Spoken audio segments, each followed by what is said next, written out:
Tamang-tama at kahit walang bagyo at walang hangin ay laging brownout din sa aming barangay. At buti na lang nakita ko tong product na ito sa TikTok, ang security monitoring, ang UPS power supply guys. Ito nga pala binili ko. Gagamitin ko to sa aming internet kasi may cable na siya. Ito. Guys, may pansaksak na siya sa cable. Ayan, ito yung cable niya, pansaksak dun sa wifi. Na kahit mawala ng power, at basta nakasaksak dito sa cable na to yung wifi nyo, hindi kayo mawawala ng internet connection guys. Naisaksak ko na nga pala tong UPS power supply. Ayan guys, nakasulat naman.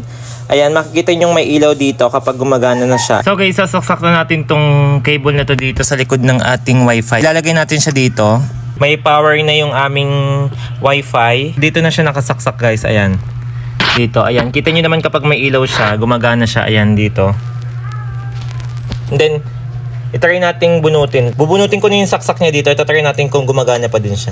Oh, 'di ba? Ito guys, oh. Bunot na siya pero buhay pa din yung internet natin. Kasi nga gawa nun. Gawa nitong UPS power supply, guys.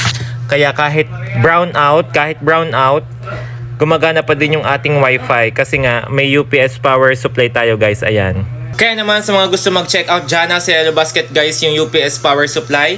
Kung laging brownout sa inyong bahay, ano pang hinihintay nyo? Mag-check out na kayo. Place your order now. Nandito sa Yellow Basket. Bye guys!